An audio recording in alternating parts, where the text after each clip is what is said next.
I feel responsible to protect the land I live on because I feel it's my duty. The relationship between my people and the land we come from can be described as a symbiotic relationship. We are all working parts that benefit from each other but also have to care and look out for each other. In my mind, Mother Earth does so much for me to support me that I should be able to protect and support her as well. Ever since I was a little girl, I knew no matter what path I chose, it would involve caring for and protecting the lands and waters that I live on. My family has always extremely valued environment and animal rights and just sticking up for that, especially because they can't stick up for themselves, and I've just always been taught that from a very... I do feel a connection to the land I live on. I live near Lake Huron, and every day when I wake up, I'm so grateful to live in such a beautiful area, with the forest and the lake that I can hear from my room. It's also such a comforting thought that my ancestors were here in this territory for thousands of years before me in the same area I call home now. I definitely feel a connection to the land I live on. It's always been my home. I feel very at peace when I'm out on the land.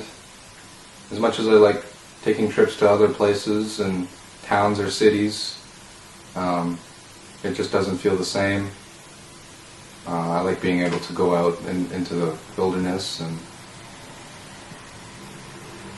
either hunt, fish, or trap with my family. What I have learned from growing up there is to have open arms, always. You help everybody, you see someone drop something, you pick it up. Just, like, always being nice, helpful, insightful. And another thing I've learned, not judge as much, because you don't know what they're going through, you don't know who they are. Because in our town, I feel like we're judged a lot because we're not like them. So I've grown up to not try and be judgy. Like, never, assume. I think my two top values are just to be respectful and hardworking. Coming from a family that's very hardworking, I think they instilled that in me and my brothers, as well as being respectful to others, not only to people but to the land and to the animals, especially when you're out hunting and those animals give their life up for you. That's something you have to learn to respect and honor. The traditional teaching that I received that has a lot of importance is that, Creator is forgiving. Oftentimes we think that we mess up, and there's a lot of elders who are still sort of stuck in that belief that's been instilled in them through residential school, that if you mess this one thing up, then you gotta take due to time, and it was beaten into them. Our view of the Great Spirit is that Creator is very forgiving. So whatever you've messed up on, there's always a way to rewrite your wrongs. I mean, of course consequences exist. You got to suffer the consequences, but ultimately it'll lead to a better path. And I take that teaching to heart because I've made a lot of mistakes in my life, and I regret some of those mistakes, but ultimately I feel as though I don't need to worry about them, especially since I started, looking into tradition and practicing a lot of ceremony is realizing that, you'll always mess up. We're human, we're not perfect, but ultimately, we live to serve a greater purpose, and we have no time to dwell on things that, like mess-ups we make. If you dwell on them, it's only going to bring you down. What you should do is you should always learn from your mistakes. And right then and there, that was a teaching that has been passed. I mean, it's a general teaching, but I've earned, that everyone hears in their life. But you learn from your mistakes. You get stronger from them. You don't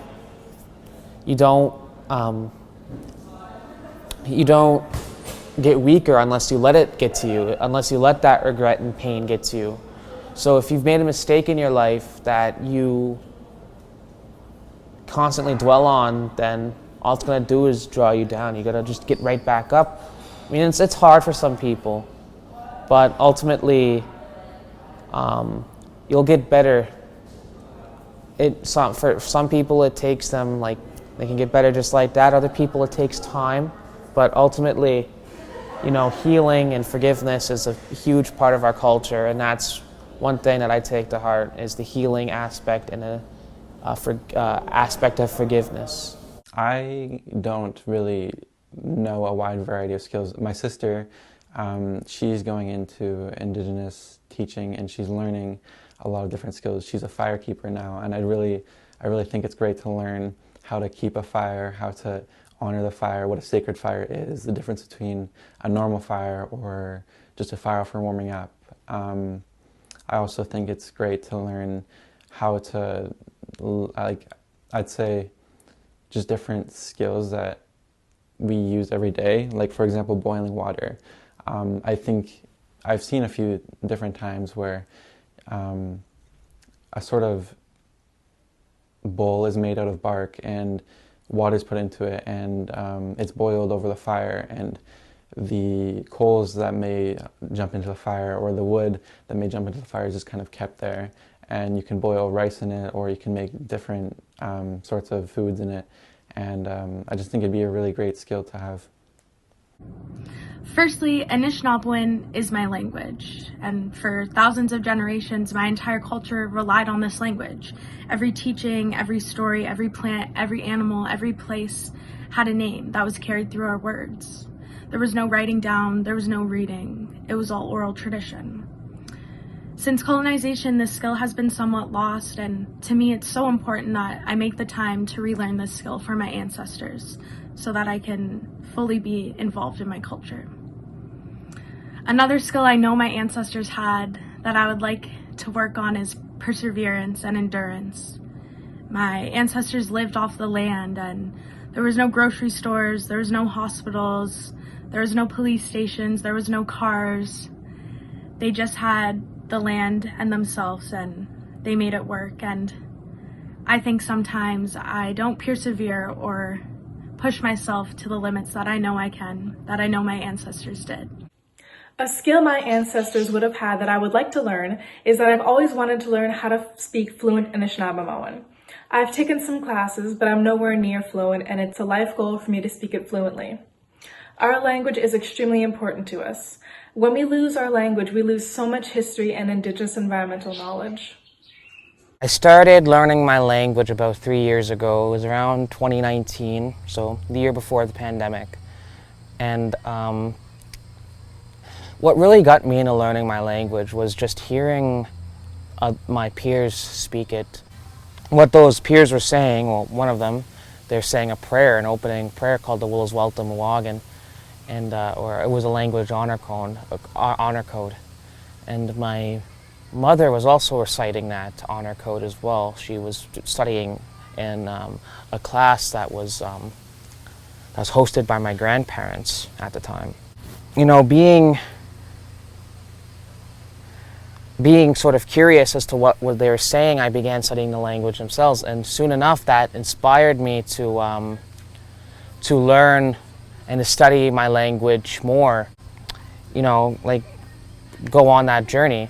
And what really got me towards it was, I'd say undoubtedly my mother, because my mother was the one who sang that prayer to me, and then ultimately me and her began going to those classes together, and my grandparents were also beginning to teach me as well. To me, why it's important is because language gives you a sense, is a part of your identity. It gives you a sense of identity. You know, like think of people from like France or Spain or China. Like a person from France speaks French, Spain, Spanish, so on and so forth. Because you got to think our language and our culture go hand in hand. And there's a lot of things, cultural things that are explained well in the language but not explained too well in English or any other colonial language, because our language is a key to our culture. It's a key to understanding our culture and it gives us a sense of identity.